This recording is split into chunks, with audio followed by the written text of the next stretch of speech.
right, good morning, good evening, good afternoon. Good morning, good evening, good afternoon, good night, g'day.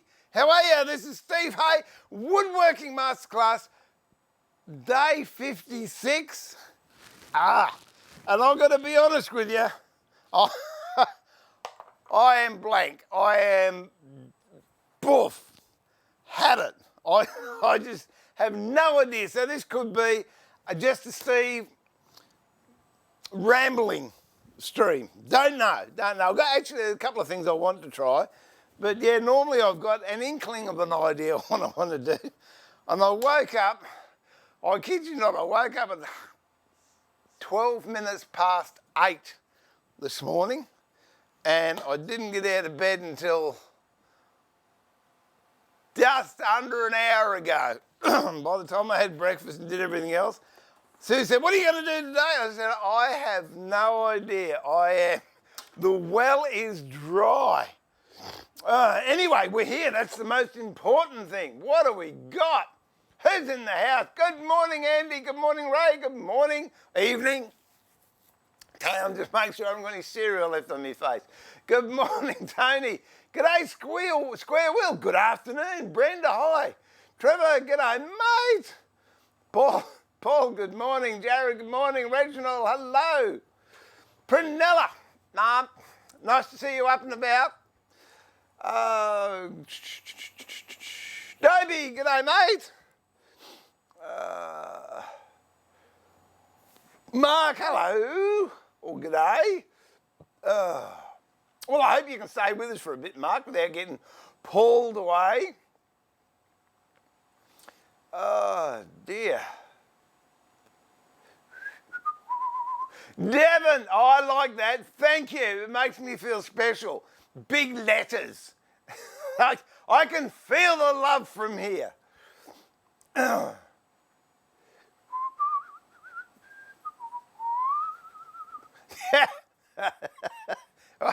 I was talking to Theo. Oh, look who's just come in to scoff me breakfast. Look at that. The Bobster. That's a bit of ointment on his back, but it seems to be clearing up nice. But the test is the tail wagging. Wag, are you happy, Bob? No, he's too busy eating. That's it. Got to get into the tucker. I tell you what, I was lucky. I was lucky with that. I brought it down here and the phone rang and it was Theo. And anyway, I answered and he was having a problem with his website. So I said, hang on, mate, I'll just go up to the house and I'm not in centre, am I? I've knocked that out in the billiard. And I said, I'll send you a link. So I went up to the house and did that, sent him a link, and then thought, oh, hang on, where's my breakfast? And I couldn't find my breakfast. And I thought, well, I'm sure I had it down the shed. Came down here, no, it wasn't in this shed. Went up to the Woodturning shed, no, it wasn't in that shed. Went back to the office, no, it wasn't there. Where's my breakfast? Came down and I'd put it on a pile of timber outside this shed, about that high off the ground. Lucky Bob didn't find it, that'd be it. Hey, while we're talking on being brain dead, you all know what Ribena is. It's a really nice, sugary, bright red, thick, syrupy black currant thing. Comes from New Zealand, I think. Anyway, it's nice. And I like Ribena with soda water. It's quite a refreshing, sparkling drink.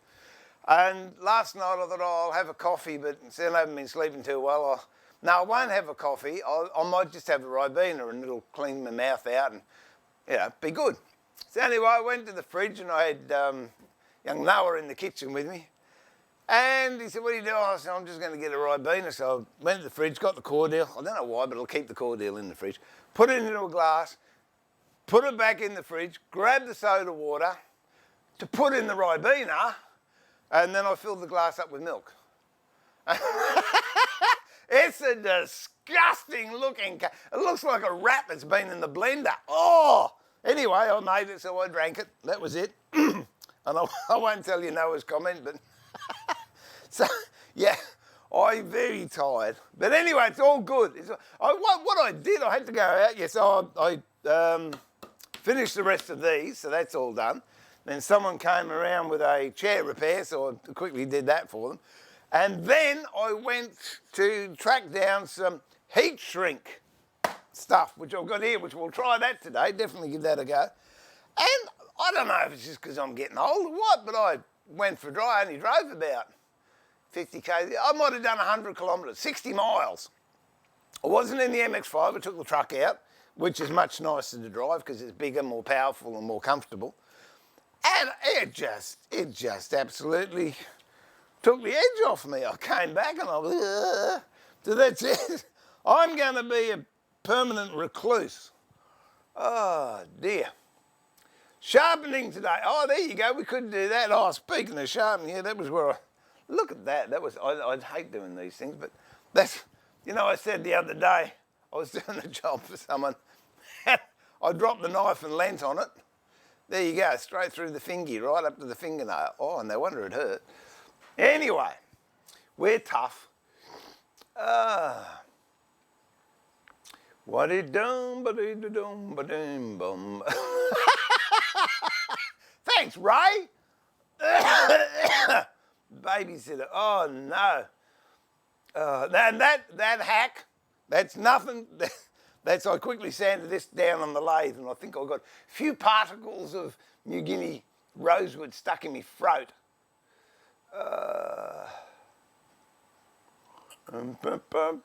Sharpening day, Steve. Chisels. Well, that could be. That could be. You never know. Tom, good morning. G'day, Jeff. Mate, honestly, Jeff sent me a lovely email with some great shots of his workshop.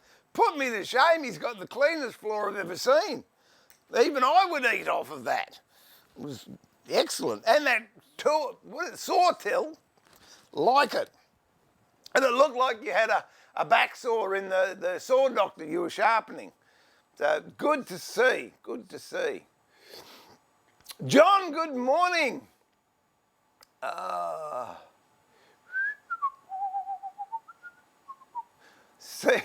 She says, hello, Steve, and thank you for babysitting. It's all right, but when am I going to get fed like Trev does? Can I pop up next time I'm up the coast? I'll bring my own coffee machine. Oh, dear. No, not a good idea. Because if I rest, Tony, I ain't starting up again, I tell you. And not only that, if I take a day off, I can't say I've streamed all the way through. They'll write about me in the history books in 100 years' time. They'll talk about this mad woodworker, and he just went for it. Oh dear, that'd give some grandkids something to talk about. Actually, we're talking to grandkids today, and I said to Sue, and once more, I don't want to particularly go down this line of topic, but there was some sort of thought process going on early on that with everything like this, you know, we're going to go back to the 50s and 60s sort of way of doing things. Obviously, we'll still have the technology of the 2020s.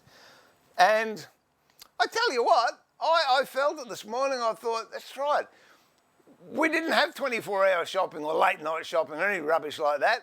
When we were growing up, Saturday morning the shops were open, that was it. Then they were shut from Saturday lunchtime until Monday morning. You didn't go out so often, you didn't go window shopping, you didn't get in the car and drive down the street to have a coffee, you made it at home. You spent more time at home, you amused yourself, you did things with the family. So, I don't know, maybe, you know, I'm open to criticism, but I think there's some good things that are going to come out of this.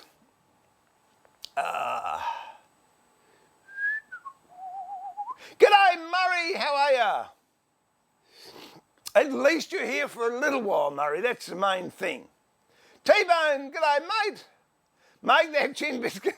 You know the biggest problem with that? I reckon I'd eat the biscuits before they got in the chin dispenser. I love it. I should look at it. I should have a closer look at it.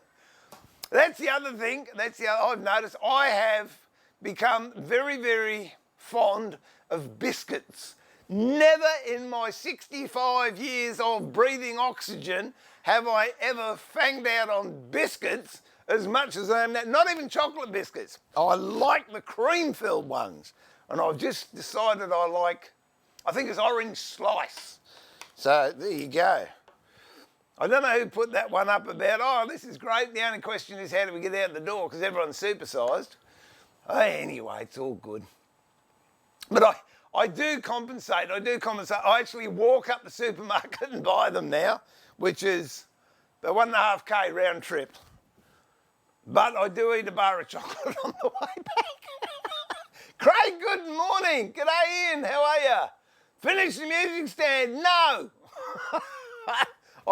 I'm going to have to think with that one. It's my thinking capabilities have gone. But no, I want to do this and I want to wax these. Try some shrink wrap. I've got to wax the inside of that cabinet. We've got some veneer we can put on the curved boxes.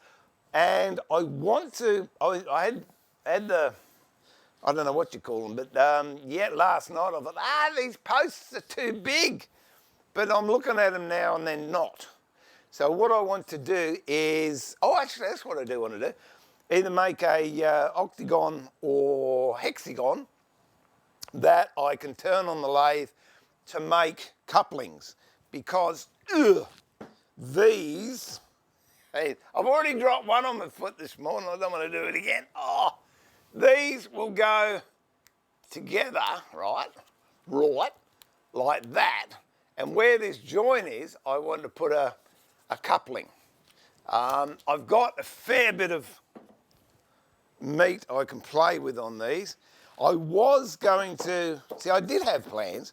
I was going to put the ebony on these, but I'm not at the moment because I'm just deciding how I'm going to join them, whether or not I'm going to have two spigots that meet in the coupling, or I'm going to bore one out with a mortise with a spigot on the other one going through the coupling into the mortise in the other one. So I thought instead of putting a few dollars worth of veneer on there and then stuffing it, I would wait and see.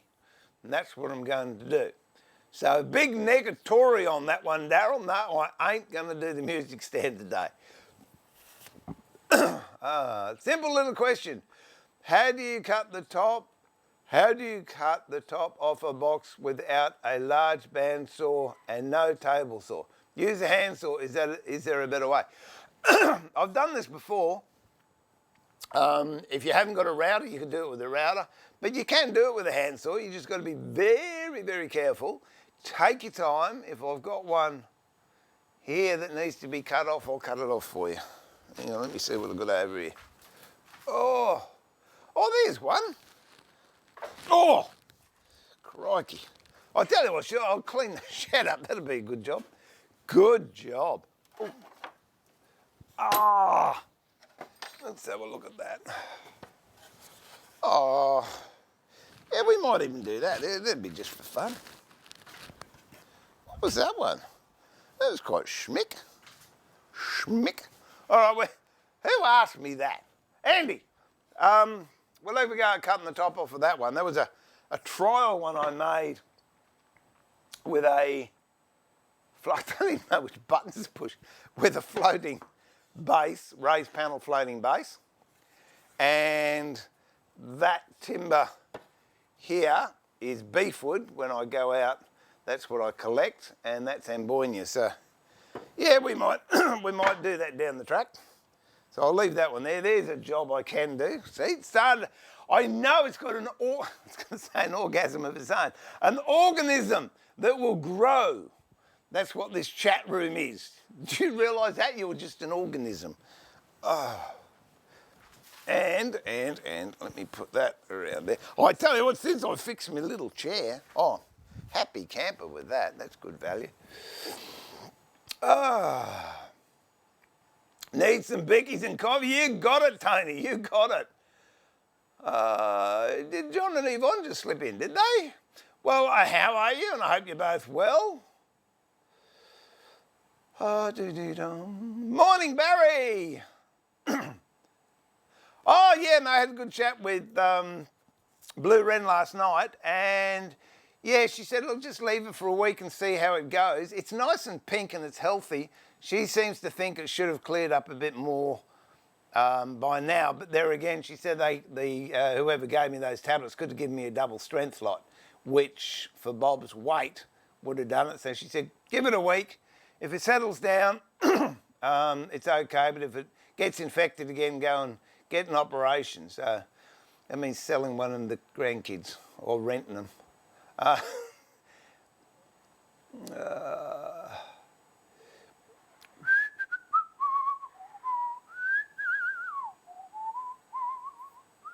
Good morning, Julian. I hope you had a good birthday, mate. I love the mug. Absolutely awesome.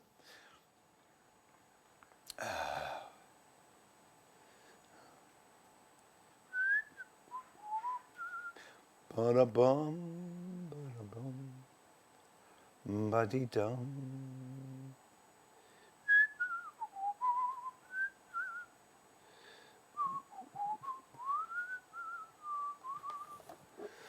Yeah, no, I'm just up to Jeff with the sawtill. It was brilliant. It was such a great idea. And I'm not belittling it. It was so simple.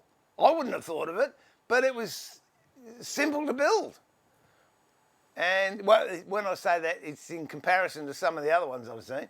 And easy access to the saws, great idea.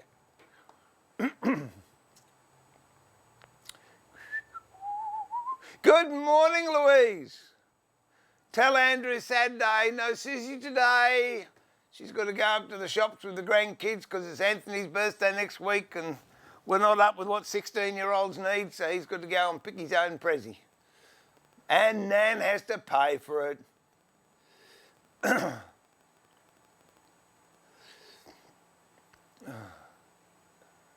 Yeah, you got my email, obviously, Tony.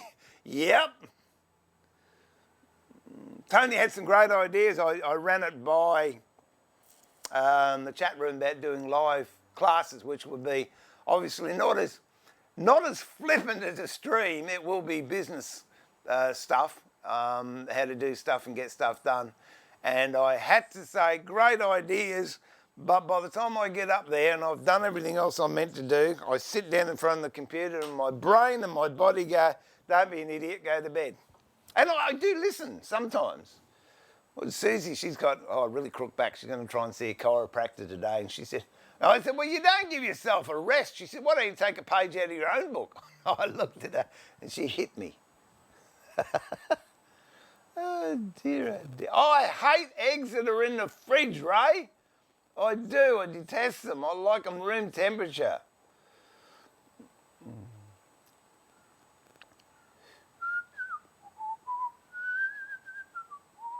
I'm doing a big jump here. No plastic bags when I was young. Always paper bags.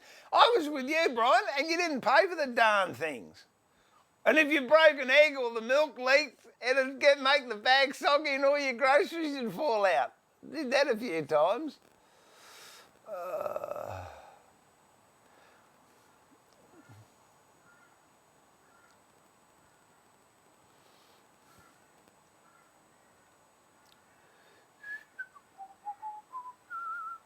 Yeah, there was a good post on Facebook I saw. I go and buy milk, it's in a plastic container. I go and buy some cordial, it's in a plastic container. I buy some vegetables, they're wrapped in plastic. I go and get the bread, it comes in the plastic bag, and I'm not allowed to have a plastic bag to take it home in because it's bad for the environment. Yeah, right, who's having a lend of who? Oh, thanks, Tony. Yeah, that was, I should have got paid for that, but I didn't. It's just one of those things. Oh, well, see, Brian, I'm just about to do some plastic shrink wrap here in a tick. So I hope you like that. G'day, Randy. How do I sharpen my turning gouges, please? So, yeah, we can do that. I use the Tormek. I'd have to go up to the other shed and get another wheel because I'm not going to wreck a good wheel. And I'll show you. And if I forget, remind me.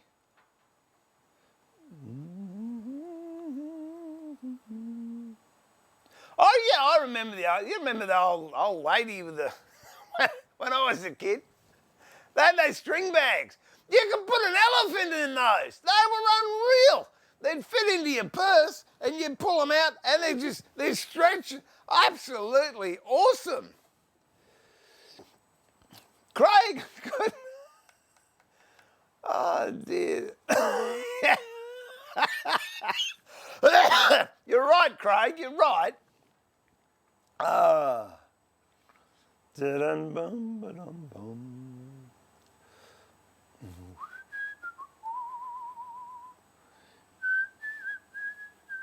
love reading these comments, that's why I get sidetracked.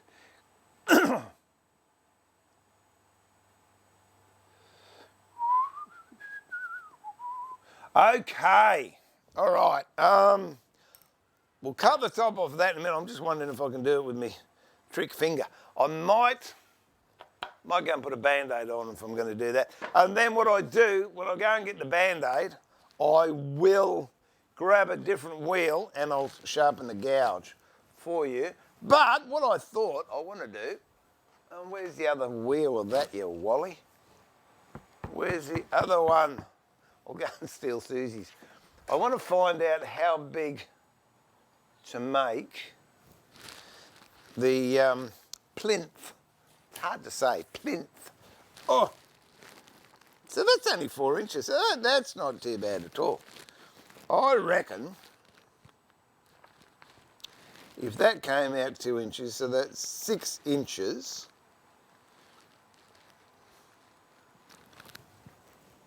What about 8 inches?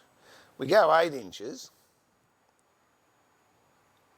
That's going to be, I don't know, because the bed itself is 2.3 metres high, because it's posts and volants and whatever those things are called up the top. Testers, that's it.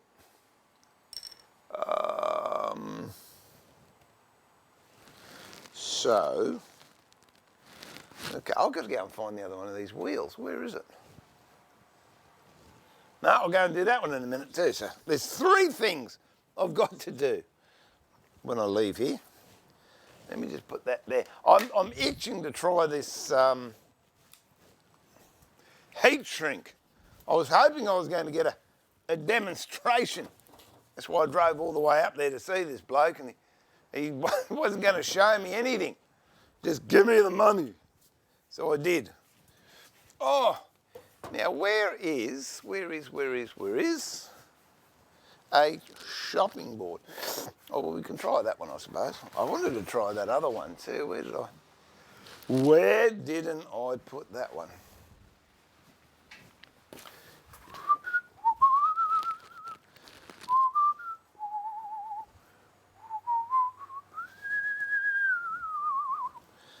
Oh, dear.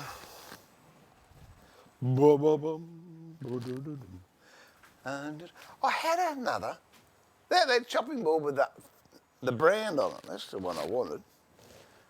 Unless I'll put it up in the house, or could be anywhere. I've got all this veneer on the floor I've got to move and relocate. I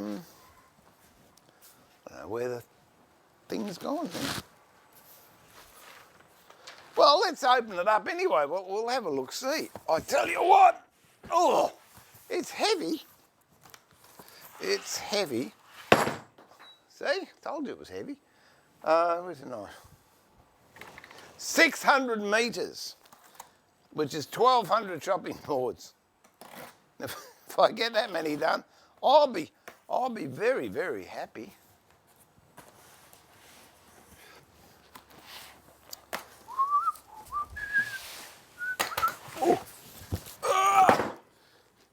Holy dooly. Get a gander at that. You think you're getting the big rock. Holy dooly. That's serious.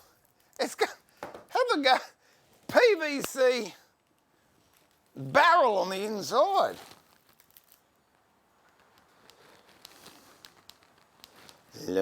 Actually, I've got a mate that's got a, I've got one of those old brown paper dispensers in the back of my truck, but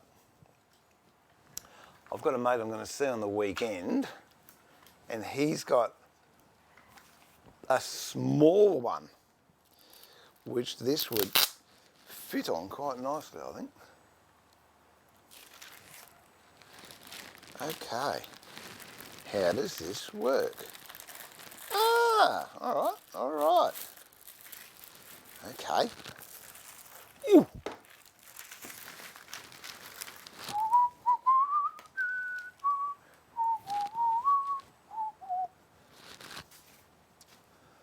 Well, we'll try it on this one. It's not the one I wanted to try it on, but it'll do. Oh, actually, oh no, it won't. Let's just clean this off.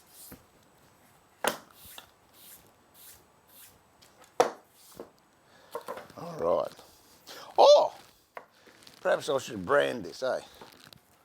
I should brand this one. All right, we'll brand it. Oh.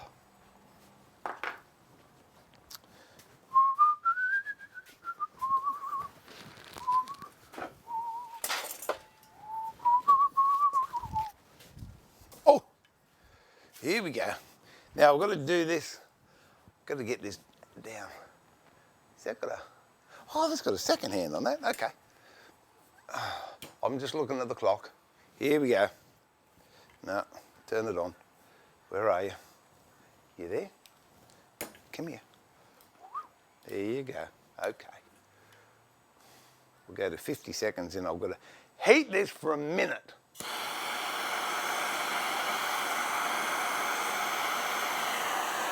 Not over the plastic, because that's dumb. Oh well. Dumb might be my middle name, I don't know.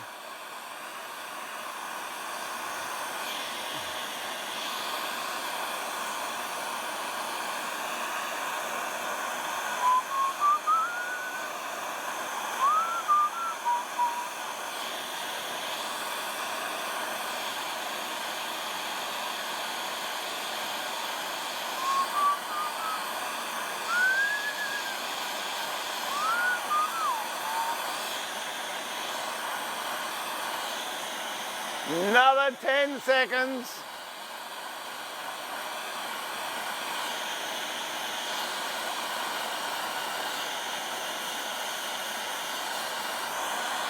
Okay, that should do it.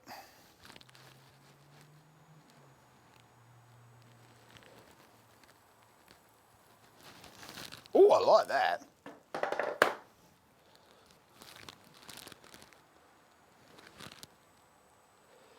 No, I'm going to get... Oh, no, look at that. That's all right. Oh. That's something. Oh, I'm pretty happy with that. There you go. Where are you? So we've got that in the corner. Now we put this somehow or other in here.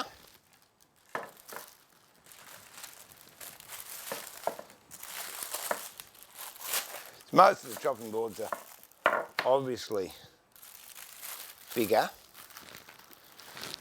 wider than this.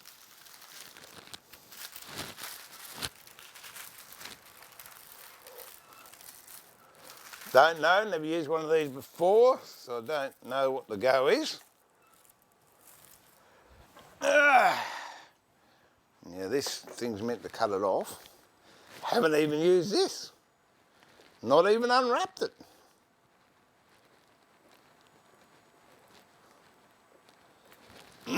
Gee, they're generous with the length of the cord, aren't they?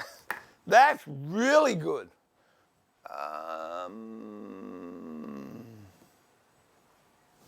Okay. I need an extension cord.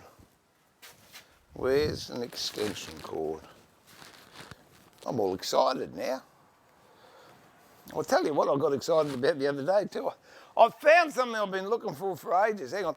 I just got to go up and get an extension cord. Vil will be back. Hey,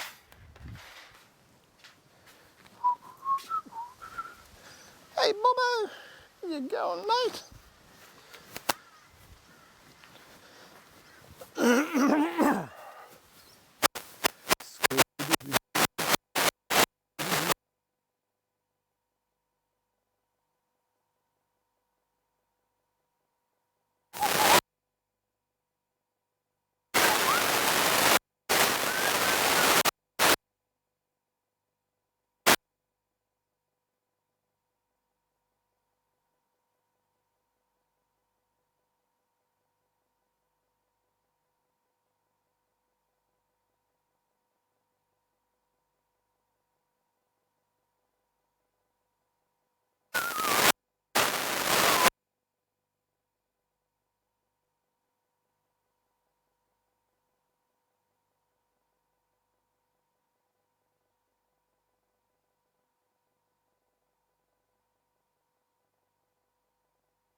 you doing, mate? You good? Boom, boom, boom.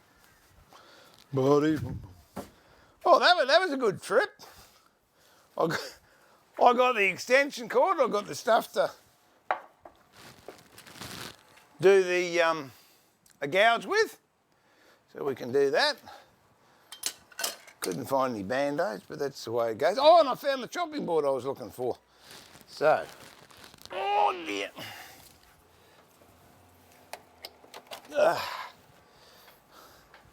Here we go. Let's hope this doesn't blow up. It's got nothing that says if it's on or not. That's switched on, that's on, that's on. I don't suppose I've got one of those around either. Should haves, must haves, and have gots.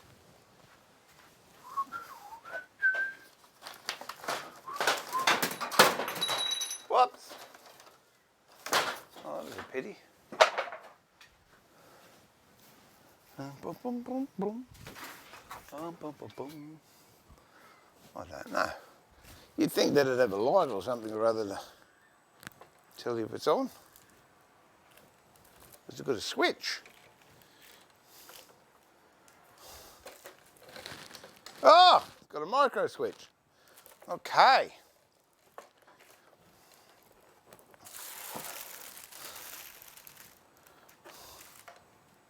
Obviously, it's meant to be around the other way because that's where the lead is. So we'll go this way.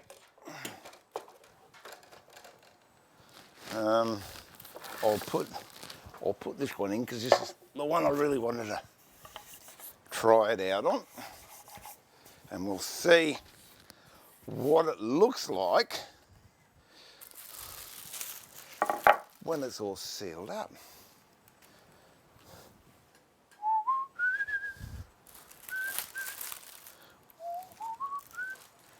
I suppose you meant to have a bit of a tidier bench than I've got. Now, if I can get that brown paper dispenser, that would be really good. Oh, hang on, how about we do it this way?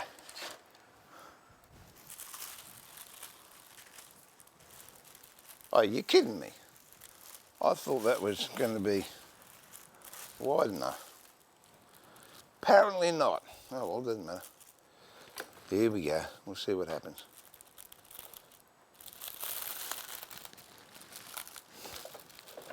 Whoop.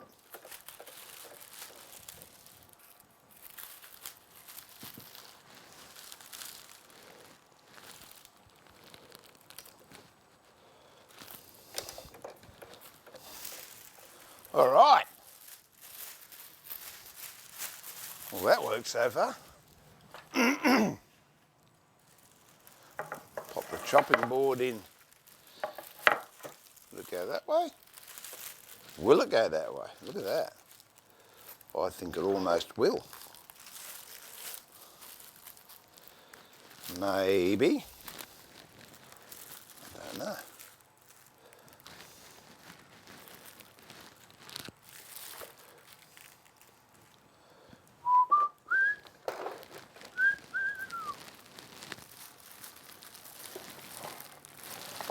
Oh, it's going to be easy if I cut it, isn't it?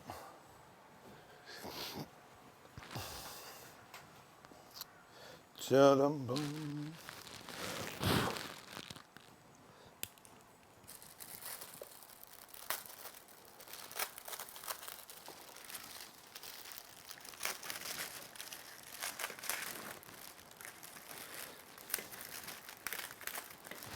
All right, and we'll move. Oh, crikey, that's heavy. We'll move that there. Oh, that's easier. And you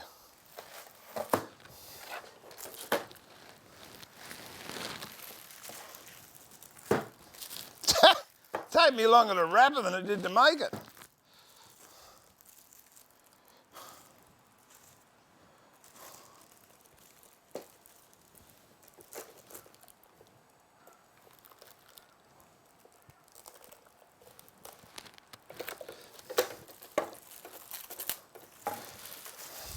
That's looking pretty special.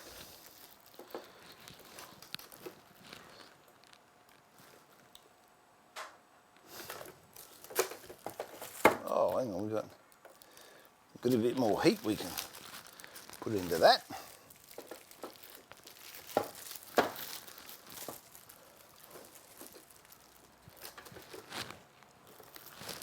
Oh, look at that. Well, well, well. Okay, just... Look! Hey!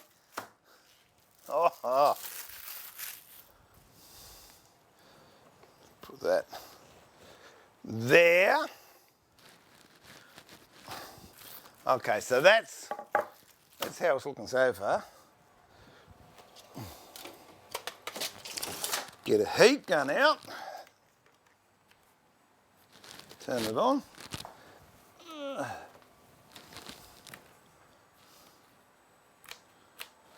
There we go. Oh, look at that. Hey! I'm impressed. I'm impressed.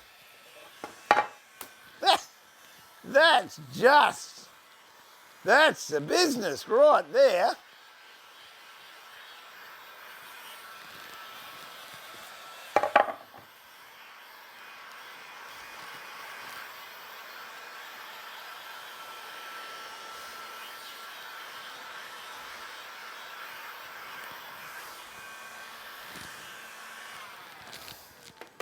How's that? Is that schmick or what? I like that. That's, hey, imagine getting that in the mail, looking like that. You'd be twice as happy, wouldn't you? That's good, that is, I like it. We're going to do it again. Where's the other one? Oh.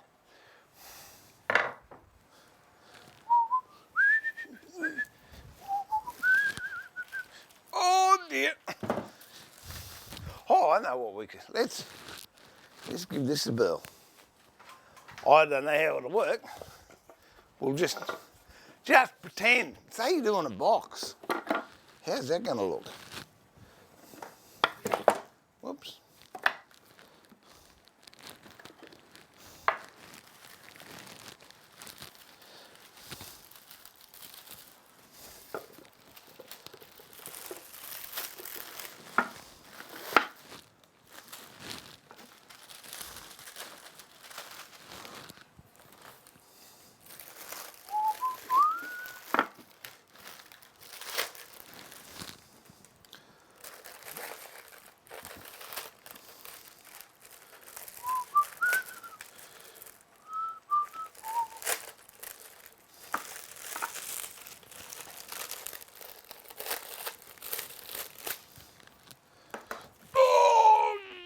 Some hernia.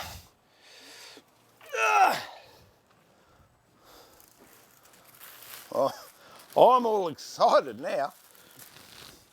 Okay, so we've got to get rid of that one. Bring this thing over here. I made a bit of a dog's breakfast of that, but anyway.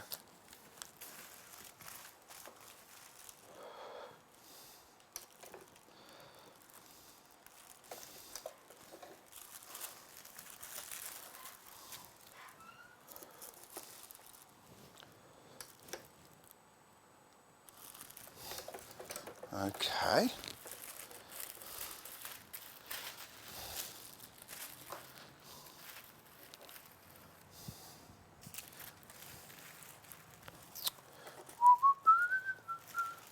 This could be my new favourite toy.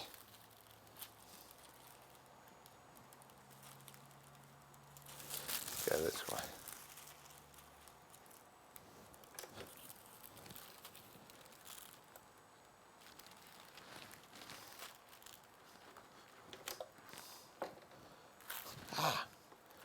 Gets warm.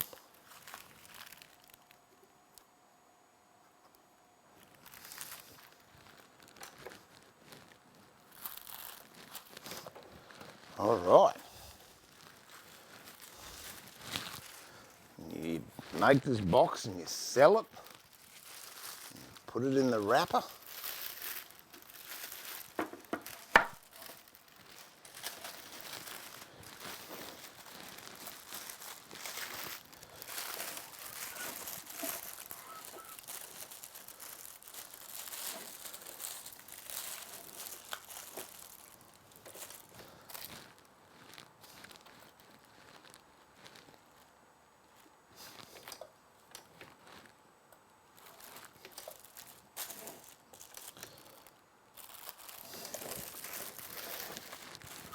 All right, let's see how it goes.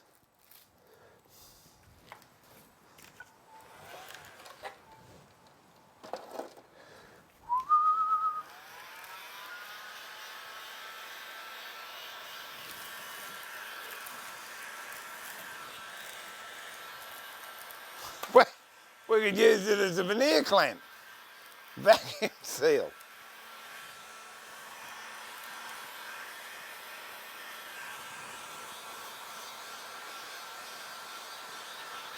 Ah, oh yeah.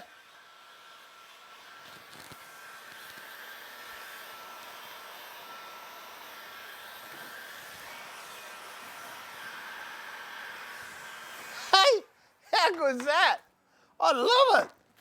That's it. It's fun.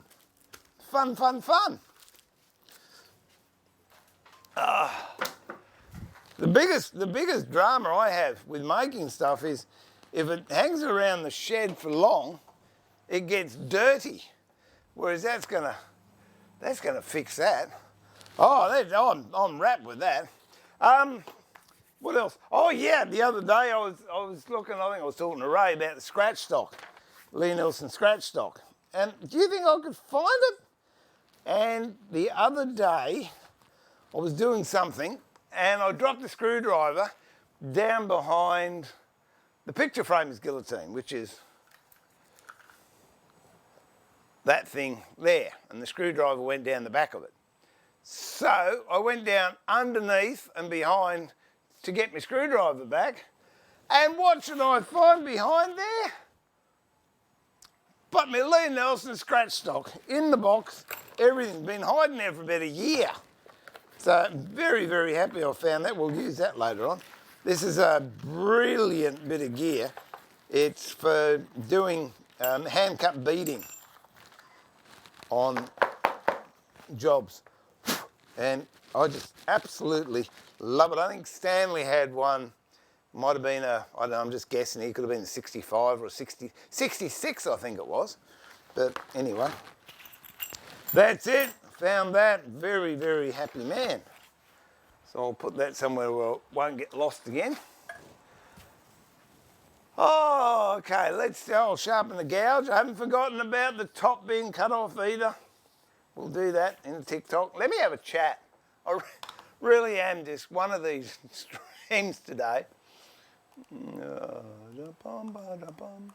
you lot are chatting quite well. That's wonderful, isn't it? What have we got? Oh, let me go back a little way. Hey all, how are you?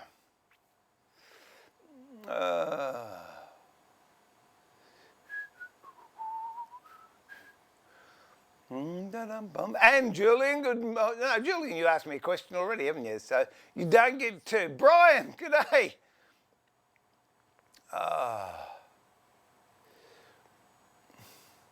Yeah, I love that. I'm all anxious to make stuff so I can wrap it now.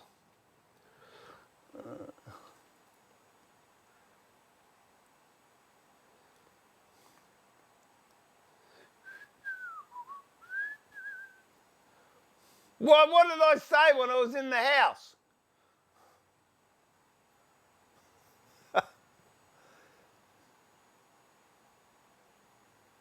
Yeah, oh, that's true. G'day, Mike.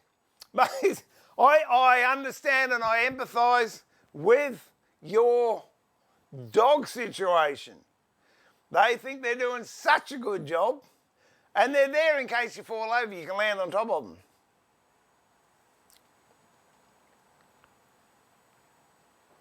Yeah, Susie's got a bread maker. The trouble is it takes maybe 4 hours to make the bread and 20 minutes for the loaf. And that's it, it's gone. If I don't get in first and get the crust, grandkids have got it, it's all over. Yeah, it's an awesome bit of kit, Louise. I love it.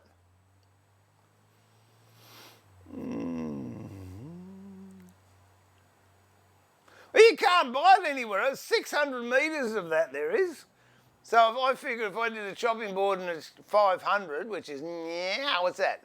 20 inches, I can do 1,200 chopping boards. Even if I get 1,000. Hang on, where's my Odie? Hang on. Whip the old thought box out. Here we go. Oh, bonus. That's something she missed. $20. Got to be happy with that. What have we got in this pocket? Oh, that's wood turning stuff. It's just in case I needed it. Get in there. Clever bloke who made these aprons, putting pockets in them.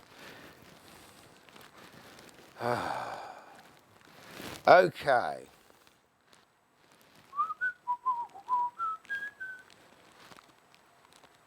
Well, there you go. Even though I got 1,000, it's 20 cents. That's cheap. And it looks good too. Love it. Looks good. That's it, I'll start going retail now.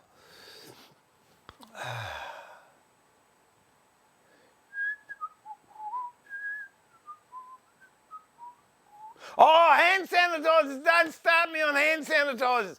I've got to tell you, I just lost it yesterday. I lost the biggest laugh I've had for hours. I went to the local supermarket and the bakery, because I had to get some bread and yum-yums for the kids and what have you. Young lass there behind the checkout. G'day, how are you? Yeah, good. Oh, wait a minute. She goes, gets the old germ juice, over her hand.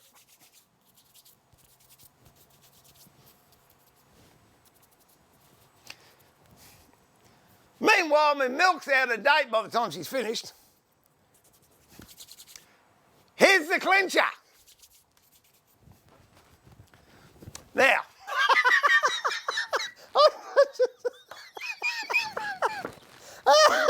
It cracked me up. Went for all that and she whopped it on the backside.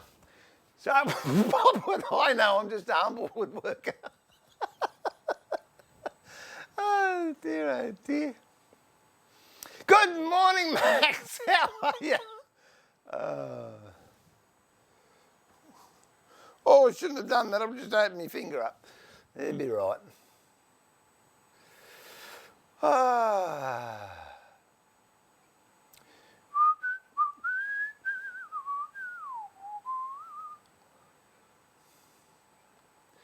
Yeah,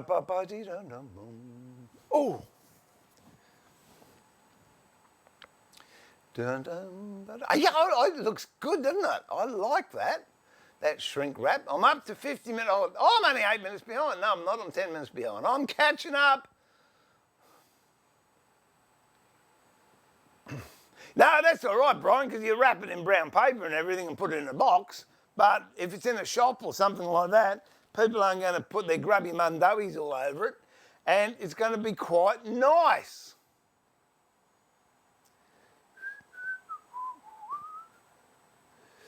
Now, Devin, no, come on. 1 minute I get capital letters, hi, Sue. Oh, hi, Steve. It makes me feel more warm and fuzzy than you cut me legs off with a comment like that.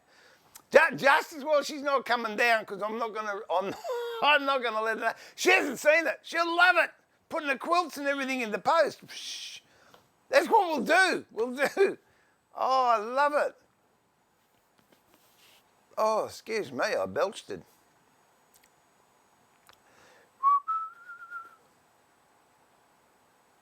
Yeah, I've got those, Trev. I do, repair. Yeah, there's some there. This is big hooker stuff. For I put those over the USB joins. So when I'm walking around here, and I'm kicking stuff over, I don't pull them apart.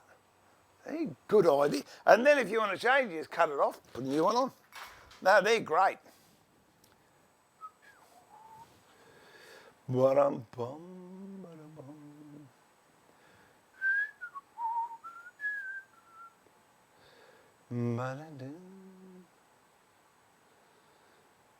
Oh, mate, you got to laugh, Max. You go nuts with it otherwise.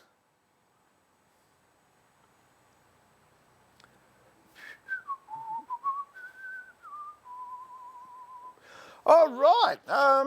Okay, let's do a gouge. I'm not putting off doing your box cutting.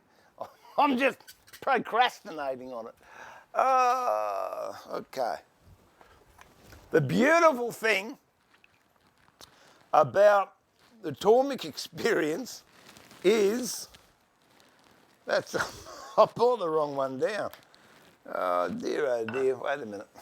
I'll go and get, because I need a different jig to do that one, and I know that one needs sharpening. Oh no, I do have one that needs sharpening. Wait a minute. And I'm leaving my mic on, Ray, all right? I'll talk to my dog on the way out. He's a good boy, ain't you? Lying in the sun. You want your tummy rubbed. They haven't got time to rub your tummy. No, don't look at me like that. Oh, let's see. Where?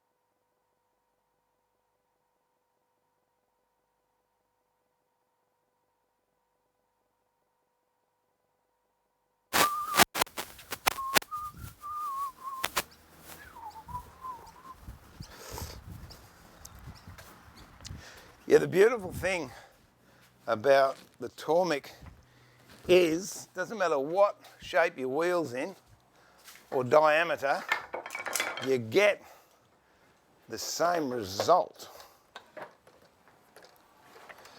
Oh. If you have a look at that wheel, it's this wheel has absolutely had it, but that's fine, because I'm just going to do a gouge on it, but it's all, have a look at the size of it. That is, oh, there we go. That's had a bit of use.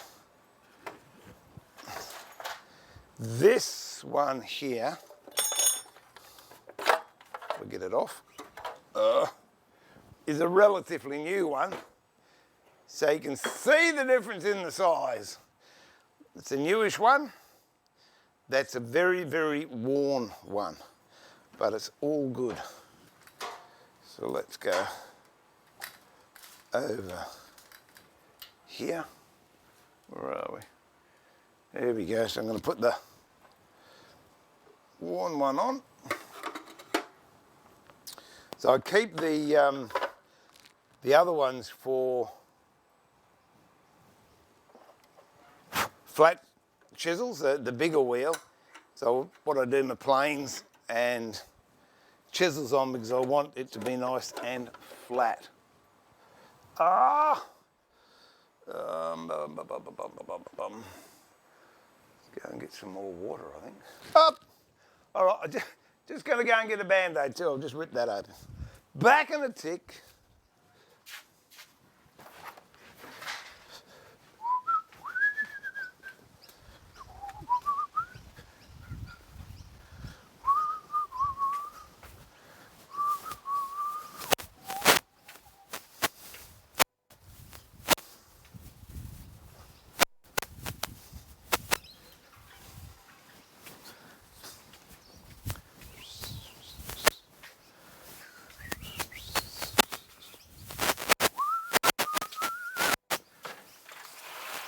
rip my finger off.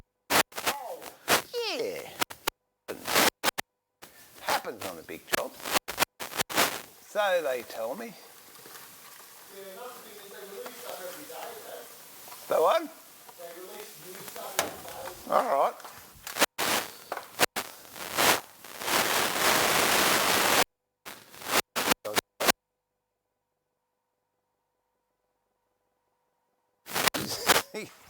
To chew my finger.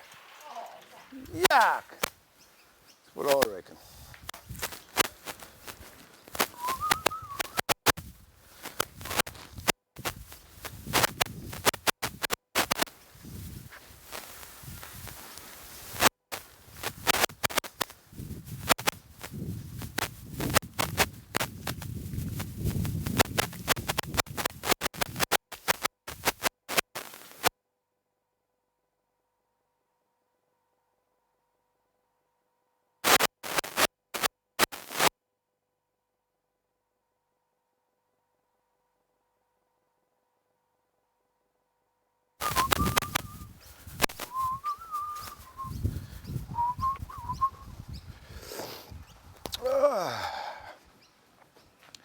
That was lucky, down to my last 2 Band-Aids. Let's go and buy some more. Up, here we go.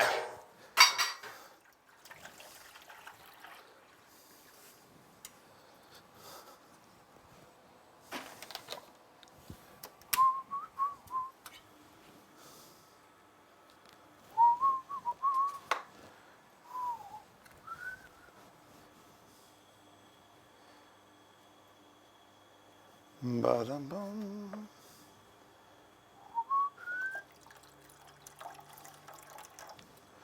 Okay, let's pick a thingamajiggle. This gouge here needs a bit of a touch up, but if we make sure we got the right one here.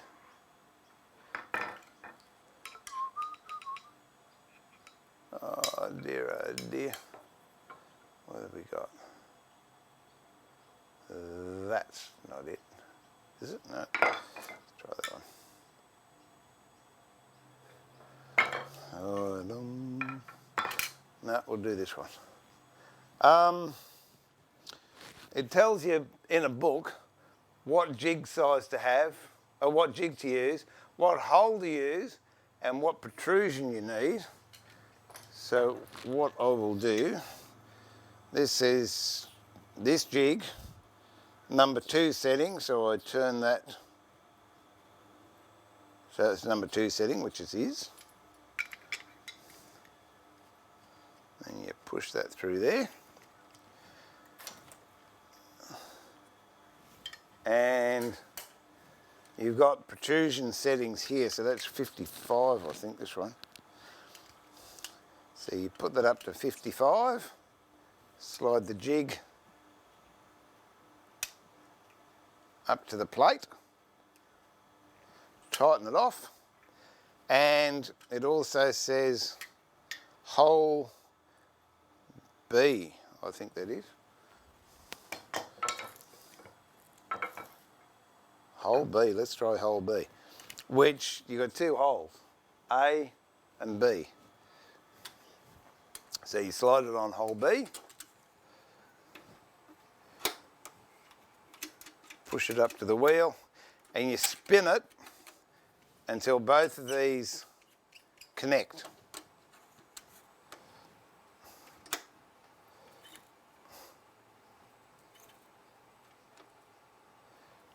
Not quite as easy on a worn wheel, but it works.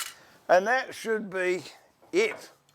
That should, if I've got it all done right, there you go.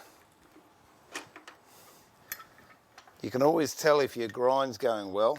So what we'll do is we'll put some texture on there.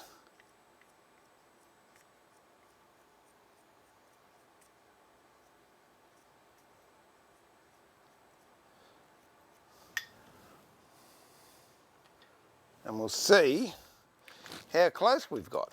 And all I've done is follow the settings that I wrote down here, which I got out of the book. Turn it on. Might just jack that up, I think.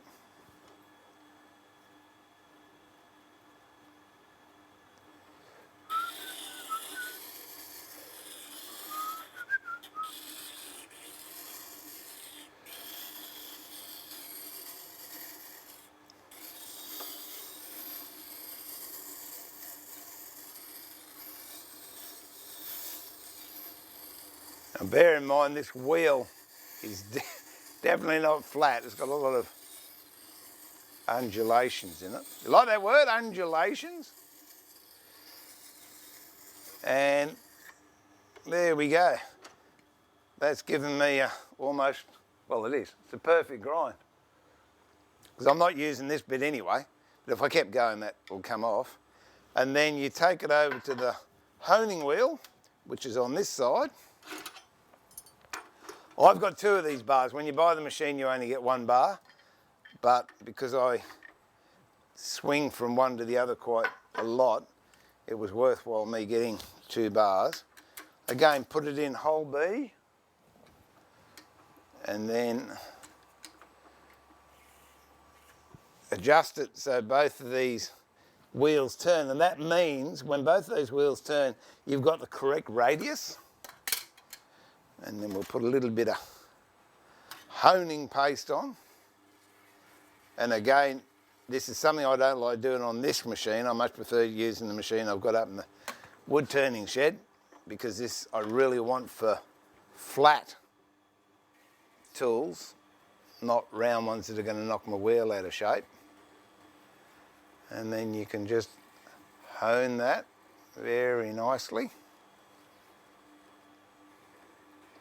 It's an idea if you keep it on the wheel.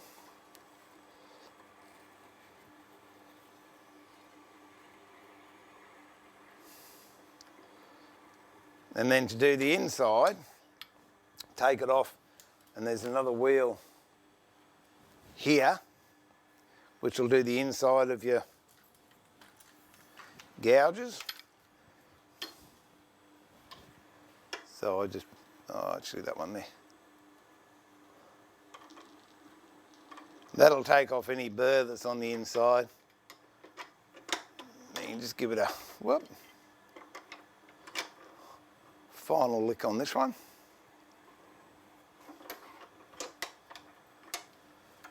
Take it off.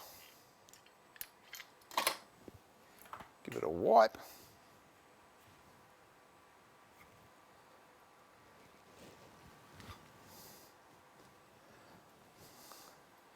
There you have a very nice, sharp gouge.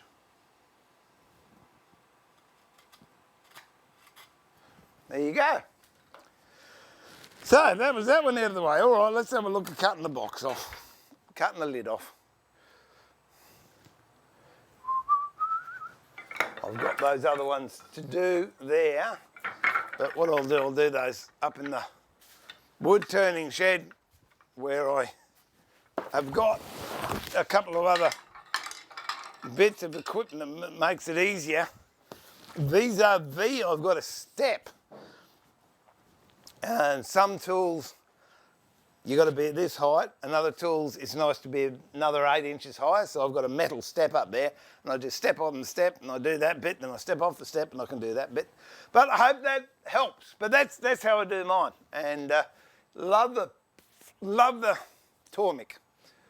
Oh. Does anyone else make a game out of seeing how many Don't. I'll become self-conscious of it. All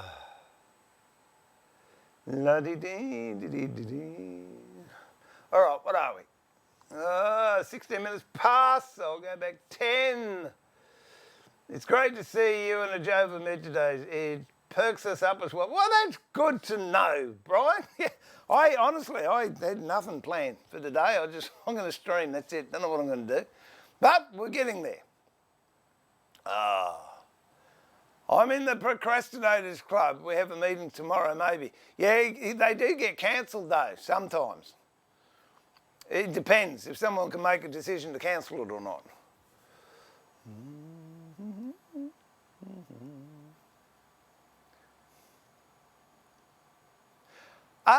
Yeah, I don't think it does, Brian, because I think because I've got a 1200 as well. I've got another T8, which is the main one I use up in the woodworking shed, but I've got a 1200, which is about 30 years old, I think, and it does take a wheel that size, but I'm pretty sure the shaft is a different size, and also the wheel is wider on the bigger ones than the smaller ones.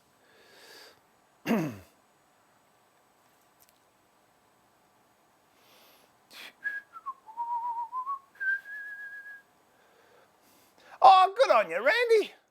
I have a chat with my grandkids. Oh. No, they're good kids. They are.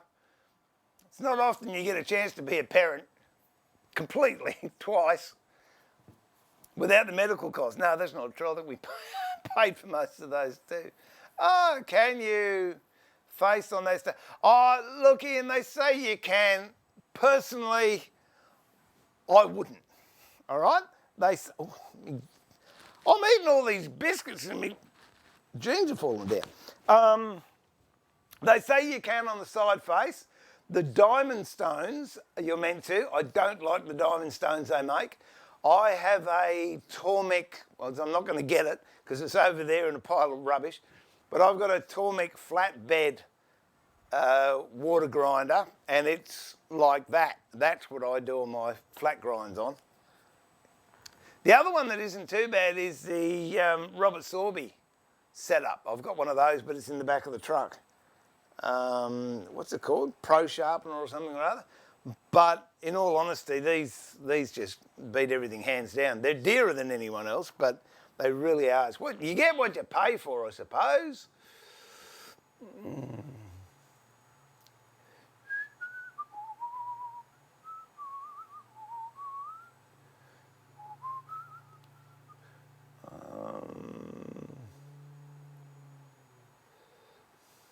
Who got banned from every Bunnings store?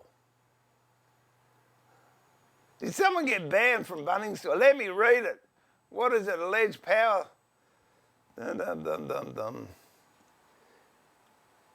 Alleged power tool thief thwarts Bunnings ban. Oh, there you go. Well, I tell you what, I had to go to Bunnings yesterday and the queue was 3 times around the block. And I know Trevor will empathise with me. I'm not standing in a line so I can browse. If there's something I needed, say me poo pump had packed it in or my water pump had gone and I needed a seal or a gasket I'd make it out of Kellogg's cornflakes packet. Something. And I needed it, yeah, I'd stand in line. But no, I just go and have a see what they got. No, get lost. So I'm going to my Mitre 10, my local Mitre 10, which is down the street, and they're within cooey of Bunnings prices anyway. And that's it. Shop locally. And that's where I'm going to get all the stuff for when I do Susie's shed. That's only 4 days away. Oh. I'm going to be busy this weekend. I should stream me tidying the shed out. That way you lot can suffer as well as I do. It depends, Andy. The question was, are cheap Tormek copies any good? There are some that are okay. The record one's okay, I think. I've used that. Although, having said that, it'll stall.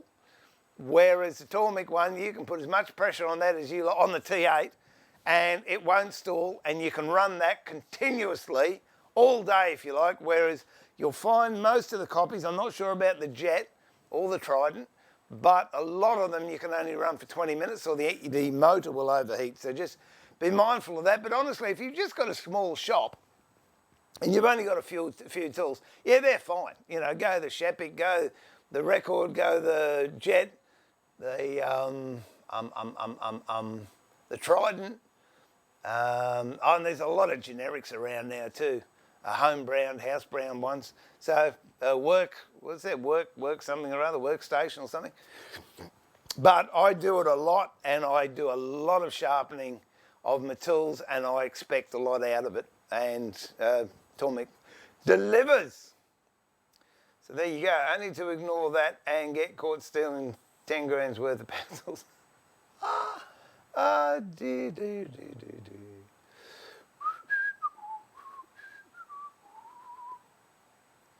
Yeah, that's exactly, Brian. You get what you pay for. And I think it might have been Alan Gregory Machinery, where I get my Laguna stuff. And I used to buy a lot of jet from him. And he says, if you buy something that's right, if it's expensive, it's good, you're only going to moan once. And you moan when you buy it. But if you buy something that's cheap and doesn't do the job, you're going to be moaning all the time. So I subscribe to that philosophy. Moan once. Oh, well, what's the big... Oh, there you go. All right. This is for Devon. Just for Devon. There you go. All right? If I had a lazy Susan, and I'm not making any jokes about that, I would turn it around so you can look at it. And the reason it's behind there, Devon, is because I know it's safe. It's not going to get knocked on the ground. It won't get lost. It won't get wet. It's not there for any other reason but for safety, because it's my baby. Oh, dear.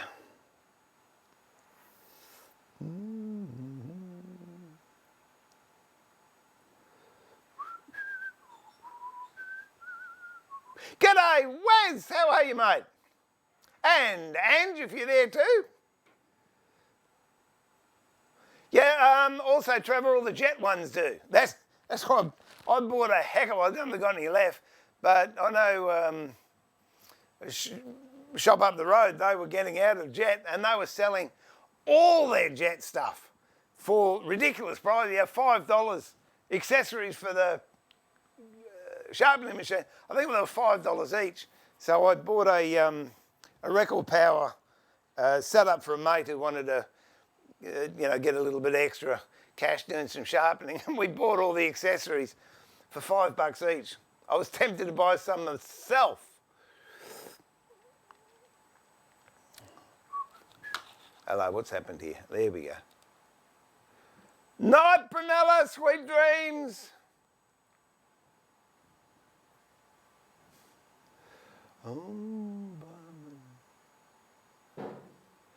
Max, oh, g'day, Ren. How you going, Blue? It was good to have a chat yesterday. You put my mind at ease. I looked at it today. It seems to be closing up. There's a bit of pink skin there. I went to put some Savlon on him today. He said, come here, and he goes, nah. Took off outside. But I will. I'm going to keep an eye on him. Dear. I don't think it's in your DNA to be good, Blue. I really don't.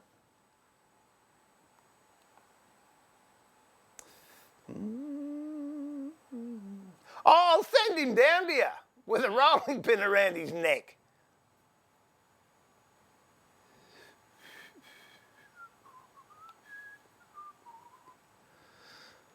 Ah, diddy bum ba dum bum.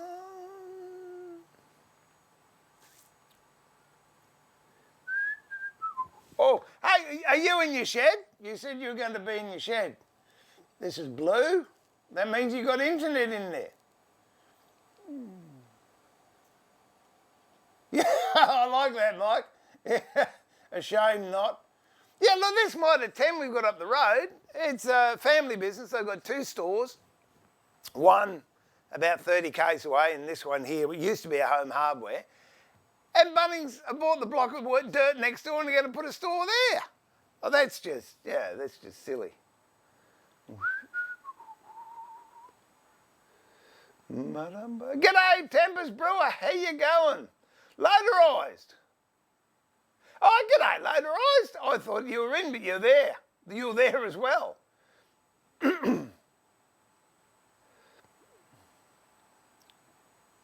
That's a Philister. Not a Philistine, it's a Philister.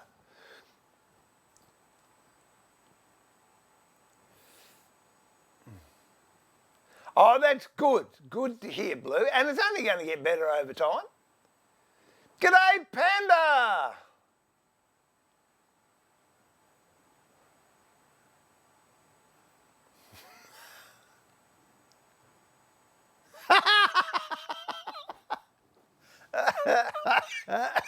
You're lucky you two aren't close, Trev, I tell you.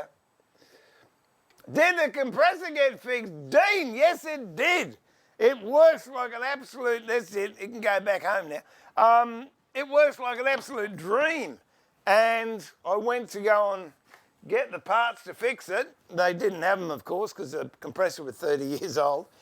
But I fixed it and it cost me 15 cents worth of super glue and a Kellogg's cornflakes packet to make a new gasket for it. And it's good.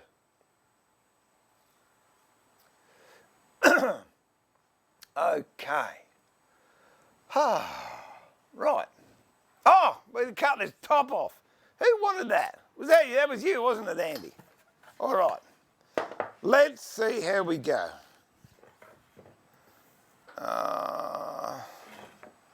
I should really... The box isn't finished. Hang on, I've got some... Oh, hang on, I might have one here. I might have one here that...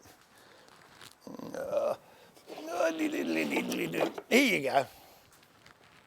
No, that's been done too. Oh.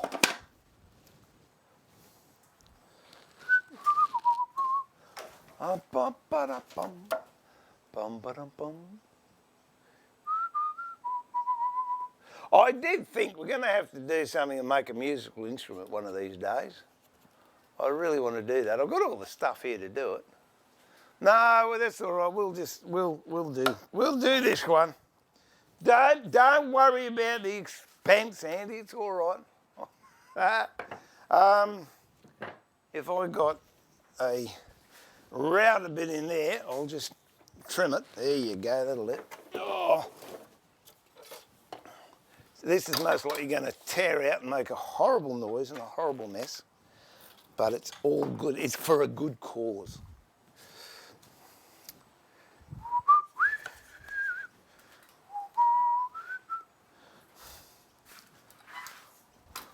All I'm doing here is just going to flush this bit off here and here, and then we'll have a go at cutting the top off. Dear. Oh.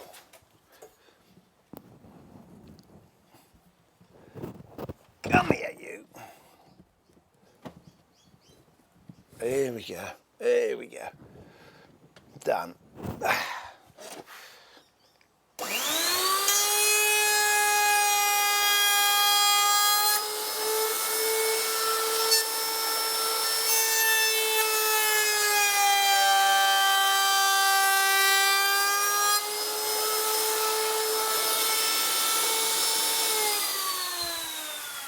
See, I didn't even give you any warning then, did I? No, I didn't switch the camera over either. All right. Let's go. Cutting a box top off. Just using a saw.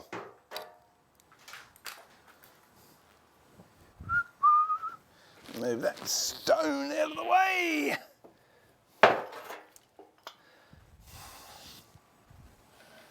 First thing, work out where you want the box top to come off. This one's easy because it's, I think it was a demo one or something or other. And it's got dovetails in it. So I'm going to cut it off there. So I've got little dovetails at the top here. Oh, I know, there's big gaps in there. And then there, so we'll cut it off there. Let's get a marking gauge. Set it to whatever that is. It's there. And mark all the way around the box at that point. That's silly. Too late now, I've already started. Anyway, should be right.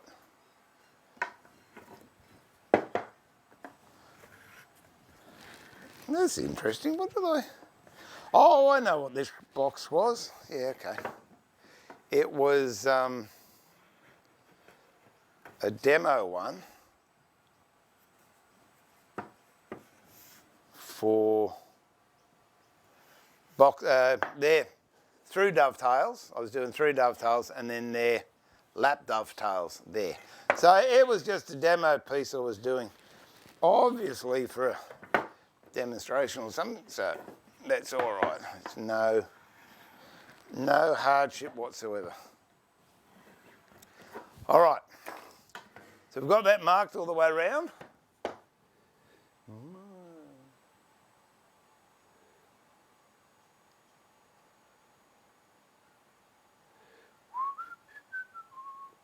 I'm with you, Mike. I think, yeah, they're all about teamwork, and I could never work there because I'm not a team player. I don't know if you work that out. I don't play well with others. Where's Kerry Blue? That's what she used to keep on telling me. I don't play well with others. Actually, we might... I'm going to wax all this yet. We might put it in this vise over here. So let me... Oh, and I've got to make a perspex one of those. See, I've got stuff to do. It's just this morning I just couldn't get anything working in my head. I've got that other glazing bar to do too. Oh, that was a couple of streams ago.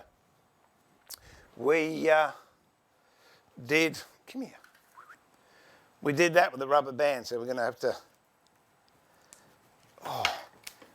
Put a routed edge around that, and then we can fit that to the box that was made for. So, okay.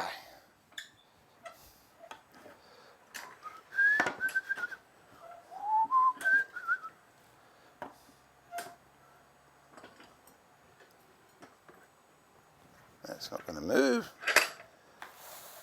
I've got to think about this.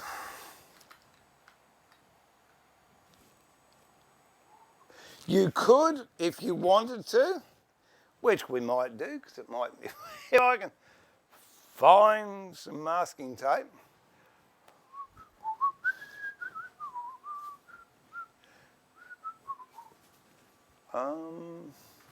I've got 2 rolls of masking tape here that live here, and then I've got more up in the other shed. But oh no, I know where it is. I put it out here on the lathe. That's what I did. I did too. I love it when I'm right because it doesn't happen very often. What you can do is put masking tape either side of that cut or that marked line. And if you're not confident with your saw skills, it's good because it'll keep you on track. I'm not going to do that there for the moment because what I want to do is get a chisel, and I just don't know if this is going to work, but we'll see. I want to just run a very fine line down where I've marked that line. That'll give me somewhere for the saw to sit. If you've got snipe bills, use a snipe bill. Oh, let's just get into it. Stop stuffing around, Stephen.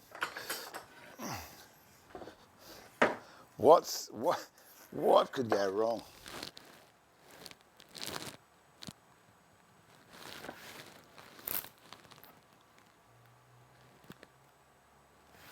Okay, so we'll just put masking tape on this and we'll see how accurately we can go. Now you could use a variety of saws. use a back saw, use a Japanese saw.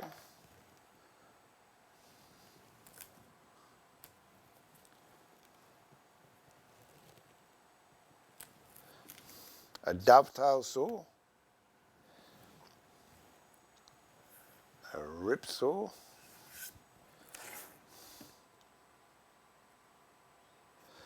the worst one, the hardest one to use, I reckon,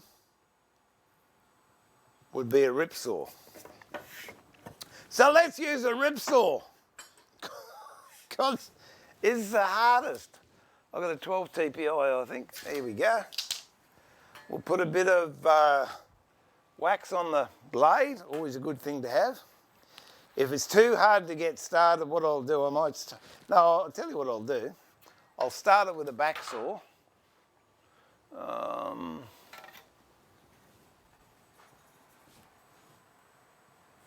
And just put it between those two lines. And all I want to do basically is get a straight cut. There we go, look at that. Champignon. And there's another little trick I'll share in a tick. Try not to go all the way down either, because if you do, you're going to end up with the lid closing on you and you won't be able to cut it off.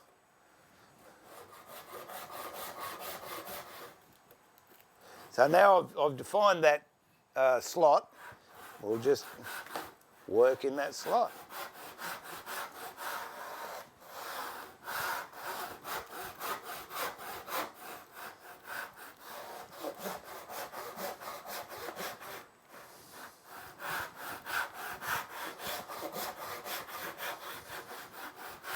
Be careful when you're going down here like this, because that's when your blade's going to wander and it's going to cut through the tape. It's started already not doing the right thing.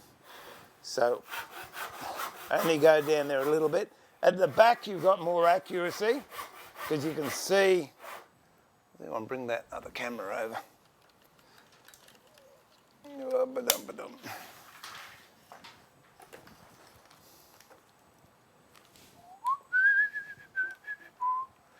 Yeah, at the back, I've got much more control over that back. I can guide that wherever I want it to go.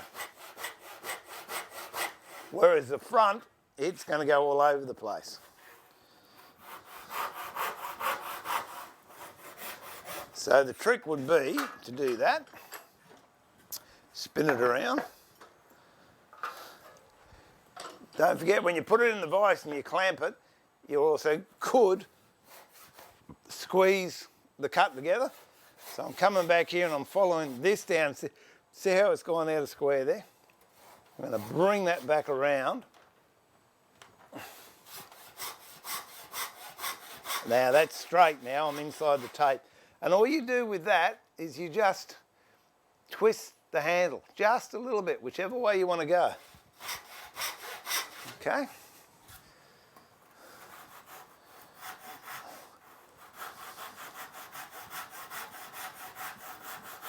I'm not going to go all the way through. I'm going to leave a bit for Ron. Then we'll start down this side again.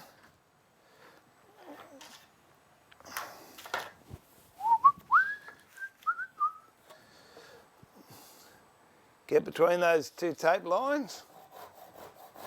A little bit on that side, a little bit up here. And then as you're sawing, you're dropping your handle down a little bit, which is giving you more contact with the wood.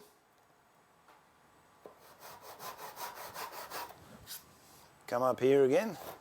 Drop the toe down a little bit, which is giving you more contact. And what you want to do is join these two up. So if you can do it with this saw, well and good. If you got one of these, it's a lot easier. This is out of a miter saw box, so you can actually do that quite easily. But if you don't, is there someone out there? No. There you go. We'll go back to this saw.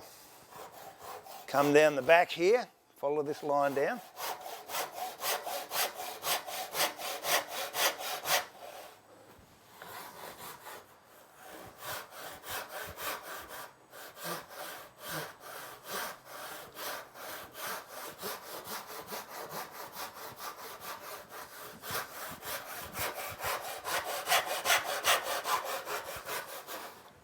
Bring it out, turn it around again.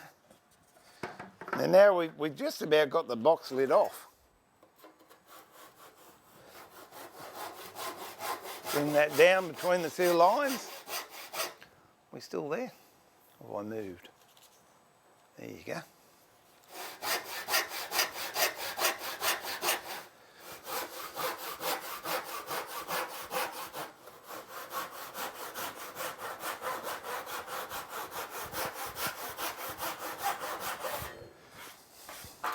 And I'm just going by feel there. I haven't measured it. Now join these two up and take the middle of this out. Okay, that's through. On the other end, bring it back. Nearly through.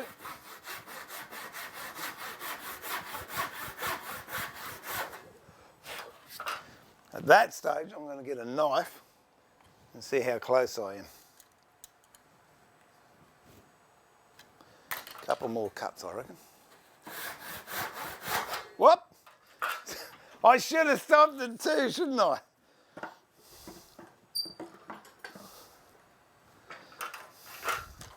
See how far we got here.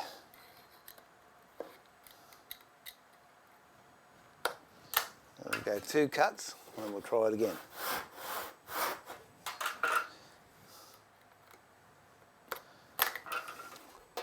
One cut and we'll see.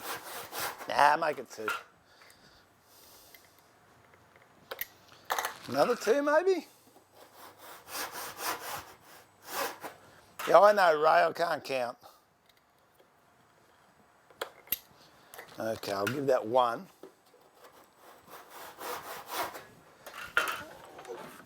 And we'll go over the other side, do the same, see how we're looking. Test it with a knife. Not there yet.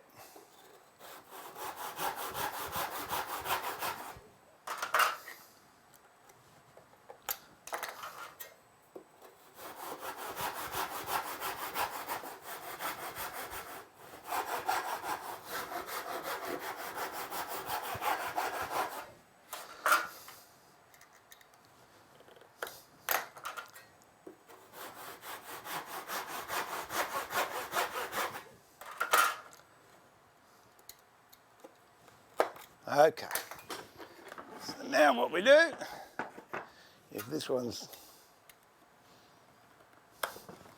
we can give that maybe 1, there we go.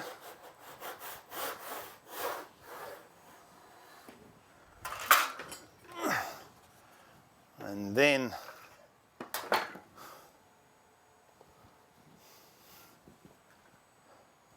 get the knife and do the coup de grace.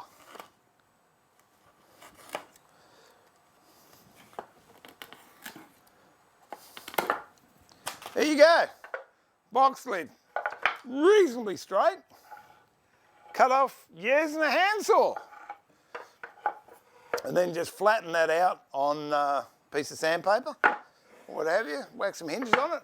Box ready to go, there you go. Ah, okay, let me just put this on and I'll come back to you. But we were having this conversation this morning, carrying on with what I said before about going back to the 60s and 50s and what have you, and talking to the kids about it, you know, how different it would be. And they said, oh yeah, but you know, we wouldn't have the internet, we wouldn't have that. And then Susie tried to explain what encyclopedias were, and well, that lost them. But my point, I guess I'm getting to is, with all these wonderful things we've got out there with woodwork, let's talk about, that we can use, that makes life easier, quicker, more accurate. Yeah, look, they're terrific. But there is nothing, and I repeat, nothing that can take the place of the experience of using hand tools, because there will come a time when you have to do something and your favourite power tool is broken, or there is no power, or you're in someone else's workshop and they don't have what you would normally use. If you can grab hold of a saw, any saw, and rudimentary know how to sharpen it, and a chisel, there is so much you can do. I know I've told the story several times about when I was in a competition where we had 5 days to build a bit of furniture, and I built mine all by hand, and everyone was giving me absolute stick about it. Oh, haven't you heard of electricity? Do you still go down the backyard to go to the toilet? And where did you park your horse and buggy? And yet, when it started, everyone hit the machines and blew all the circuitry in the pavilion we were in. And then they all got disgruntled and ticked off because I was still working whilst they couldn't work for half a day. Well, I'm sorry. And the thing is, it costs nothing to practice hand tools. I don't care how rudimentary your tools are. What was that? Wow, a couple of weeks, months ago, I don't know. I made that towel rack. Look, it's not fine furniture, not the best thing in the world, but we made it with a scabby $9 saw from Bunnings, a busted old chisel, and I think that was it. And yet we made something. But, you know, somebody said, oh, I can't make it, my CNC hasn't arrived yet. Yeah, well, boo-hoo, tell someone who cares. That's not a rant, that was just me. Oh dear, oh dear. Ah, where are we? Is that good, Andy? Did you like that?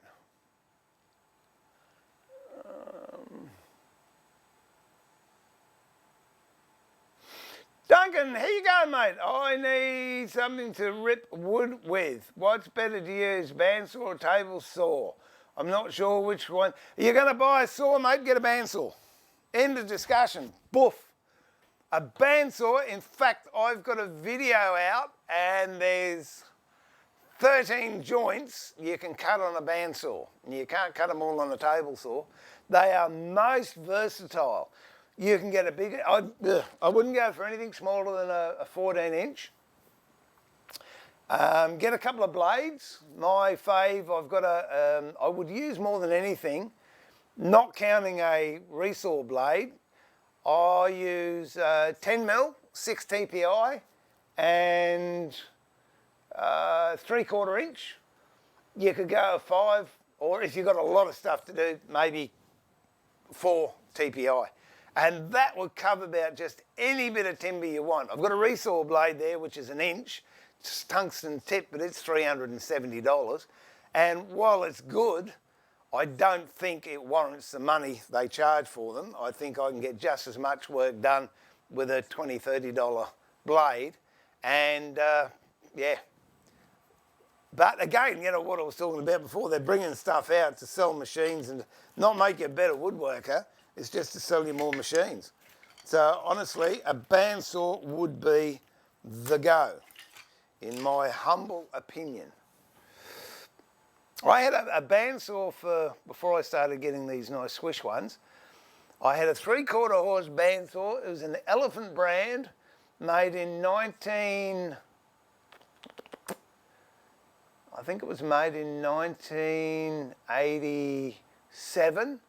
And I had that for 87, 97, 2000. I reckon I would have had it for 25 years. And it was still good when I sold it. The only reason I sold it, couldn't even tell you I sold it to now. The only reason I sold it was because I got the Laguna. But if I didn't get the Laguna, I'd still have it. It's great. The record power, they've got a little 10-inch one, which is absolutely awesome for quick jobs. But I wouldn't recommend it if it was the only bandsaw you're going to buy. I would still go for a 14-inch, whether it was Jet, Elephant, generics. They're all pretty much the same. You can pick them up on eBay for about $200. And yeah, that one over there's got a 2.5 horsepower. I've got another one that's got a 3 horsepower. But in all honesty, a 3/4 horse bandsaw, I never stalled it in, what did I say, 25 years. All you do, you take your time, you don't force it. So anyway, that's it. It's a bandsaw. And the footprint's a lot smaller too. And you can put them on wheels. That one's on wheels, so I can wheel it around the workshop.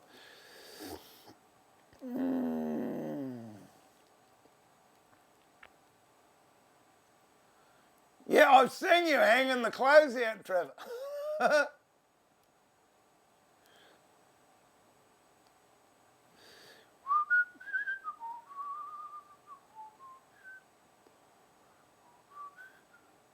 So do you have any theories on why they put a nip?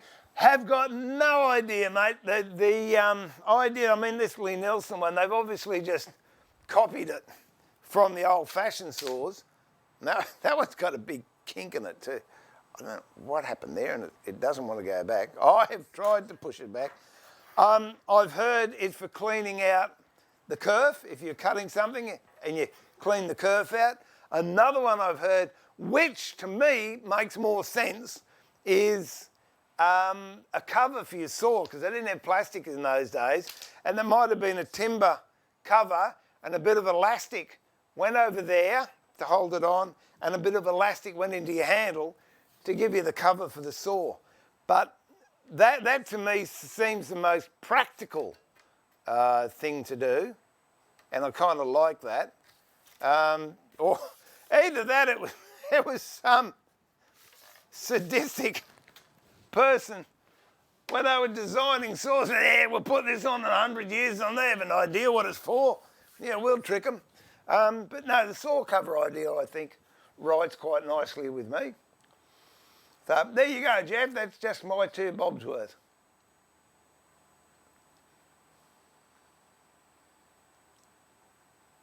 It's easy, Max. Just spread the walls wider apart. You get more room that way.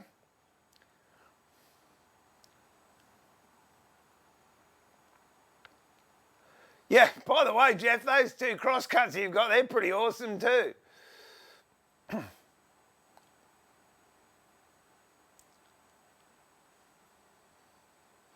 Oh, look, it depends where the teeth are. It really wouldn't make too much difference, Michael. You just use the front of the saw, the back of the saw, or if it's every couple of teeth you're missing a tooth, don't worry about it.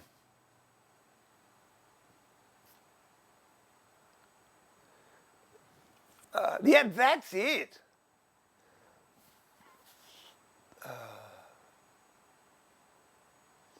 It is easy. Can't be too hard. I keep telling people, can't be too hard if I can do it.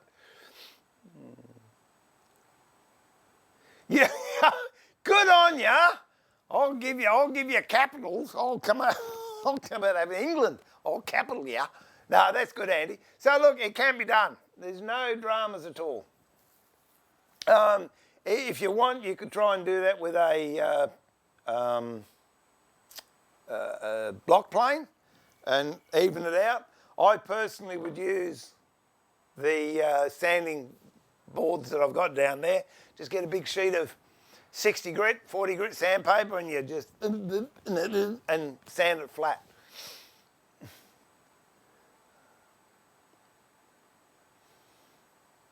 Yeah, you're right, Tony. It's funny you should say that, because I agree 100%.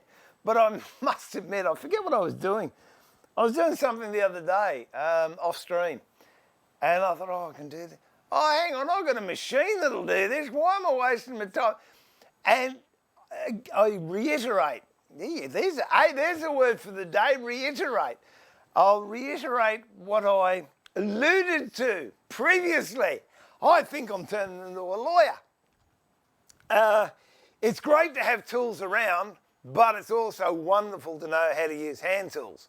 And the downside is what I just mentioned.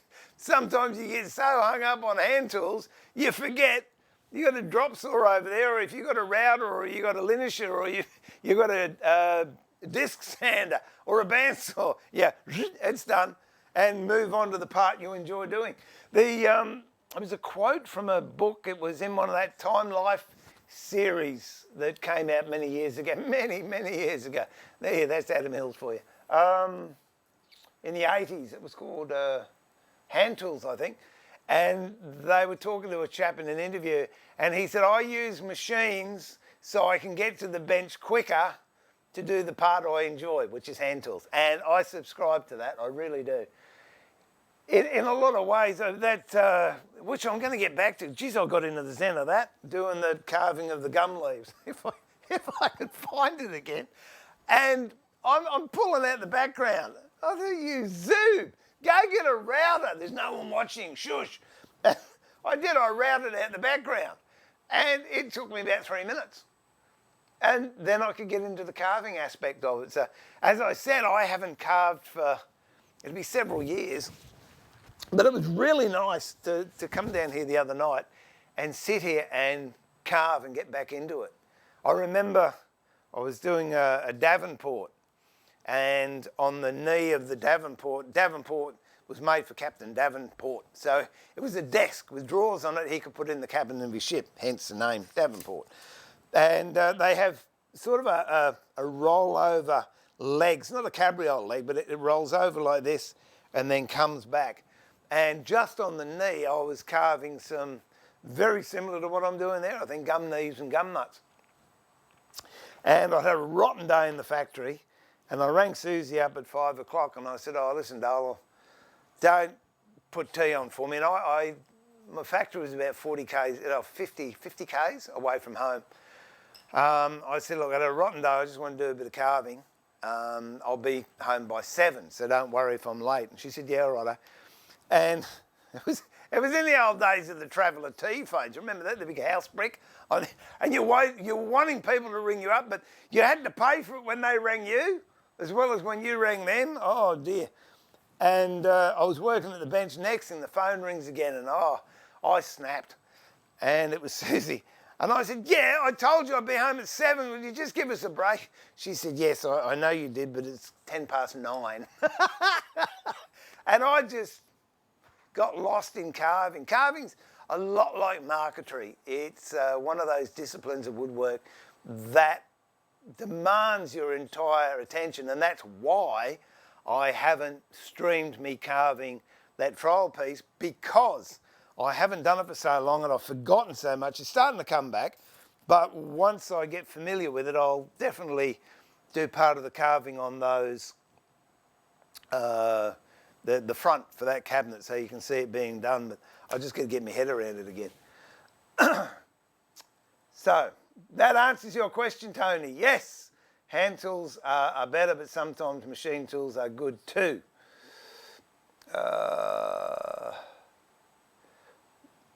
I'll tell you another thing. Those in Australia, I had a studio in Byron Bay for a while. And we had a factory further south than that, but once a week I used to go up to the studio, and I would be doing work actually in the shop. So it was a furniture shop, then people could come out the back and they could actually see me working. And all that was hand tools, carving and spoke shaves and planes and stuff like that. And I was actually working on that same piece, I think. I was working on that Davenport. And I had it sitting in the vise, and I'm... Now, what was it? I forget what it was. No, I was cutting dovetails with a hammer and chisel. That's right, and I was just whack, whack, whack. Next thing, I sensed someone was watching me. When would this been? This would have been mid-90s, I suppose. And I looked up, and honestly, I just... Because standing in front of me, the other side of my bench, with a hand on the bench, leaning over with a cashmere jumper on, I might add, a tight cashmere jumper, leaning over was Delvine Delaney. And I did my next hammer blow. I missed the chisel. I got the knuckle on my thumb, and I didn't care. Oh dear, there you go. That was my rubbing shoulders with one of the most beautiful women in Australia, and today she is still gorgeous. Delphine Delaney. She used to be, for those who don't know of her, if you've ever watched the Hogue show, she was a gorgeous blonde lady in that. She's married to Strop, and a lovely lady, and her and Strop, John Cannell, had been in London, and they get the Byron Bay News, and there was an article in there about the shop, and so she came to check the shop out. So yeah, it was good. I don't know how I got onto that, but that was one of my very fond memories. That'd be a highlight of my furniture making. No, she didn't buy anything from me, but there you go. Oh dear, oh dear. Delphine would still be, oh mate, she was actually, when the bushfires were on Blue, her and Strop, they sold they had the Beach House Hotel at Byron Bay, and they sold that, and they now own the one at Brunswick Heads.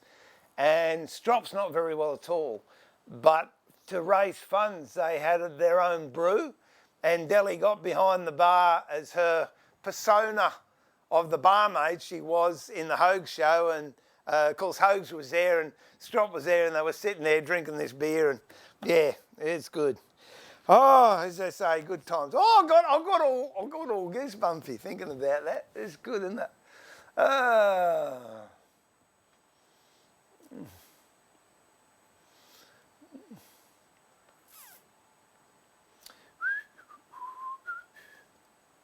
Oh, yeah, Randy, have a good night's sleep, mate. Have a good night's sleep. Now, have I done everything I said I was going to do? Oh, no, look, I don't make an apology because it wasn't a full-on woodworking scream. I literally was, well, yeah, flat, but I had a totally blank mind. I couldn't think of what the heck I was going to do. But we've done it. There you go. We've done it. 2 hours. We've got through it. Showed you how to cut the box lid off with a saw. We tried my shrink wrap out, which I'm happy with. We sharpened the gouge. We dribbled, which I'm good at doing that. Oh, before we go, have I got that? Hang on, wait a minute. I'll just see what bit I've got in the monster over here, if I've got the right bit. Oh, no, I've got the wrong bit, so I won't do that. I'll change it out and do it later. And I've got to find that bit of carving. Oh, I've got a stool to pick up. Oh, some guy's got to... Oh, look at that. Oh, no. That's the one I've got. Oh, that's what I was going to do. I'll go and do it now. This is what I started to do, wasn't it? Oh, but I'm not going to do it live. I want to make a hex. I think a hexagonal will do. The reason I'm saying that is I've got some beautiful, absolutely stunning New Guinea rosewood out there. And it's got beautiful figure down the side. Now, if I just used a square piece of timber and turned it for these posts to sit in, you're going to have the same as any... I don't know if I've got any turning here. It's going to be long grain, short grain, long grain, short grain, end grain, what have you. And it definitely will present the potential of cracking over time. Whereas if I make a hexagon or I should make a 7-sided one, just to freak people out. You make it in segments, you've then got long grain all the way around, and the end grain is hidden. So when you turn it, you get long grain all the way around, which is more pleasing to the eye and less likely to crack. So that's something, if I don't do it today, I'll definitely do that tomorrow, because I'll be back on top of my game tomorrow. And then we got some more veneering to do. I love that shrink wrap. I'm in love with that. Got to give that a go. Miss Susie's segment, I'm sorry, she'll be here tomorrow though. So that's it. I think, yeah, everyone. Amazing that you even still stand. You got that right, Blue, I tell you. Oh dear. You got to keep laughing, Devon. You really do. So that's it. Oh, I'm going to say Uru. Good night, nurse. What was that in? Was it in a half? It ain't half hot, mum. They all would carry on. I don't know. But they said, good night, nurse. So that's it. I'll post this later on. Oh no, Theo, your dad jokes are rubbing off on me. This is Steve pulling the shed door down on. Well, let's just say it was a stream anyway. so remember to keep it sharp, but more importantly, keep it safe. Be kind to yourself and look after each other. I know I've got that messed up, haven't I? I don't care. Be kind to each other and look after yourselves. Follow the restrictions that are in place. They're there for a reason, and we will get through it. I'm going to go and have a look. Now I'm going to have a coffee. Then I'm going to the hardware store to find the stuff so I can do the sewing room. So we'll be right to kick that off on 60th day. Until then, stay safe, stay occupied, stay cheerful, stay positive, stay in touch with those that are near you. And God bless. Oh, that's it. I've had it. I'll catch you later. Lots of love from the shed. Bye for now.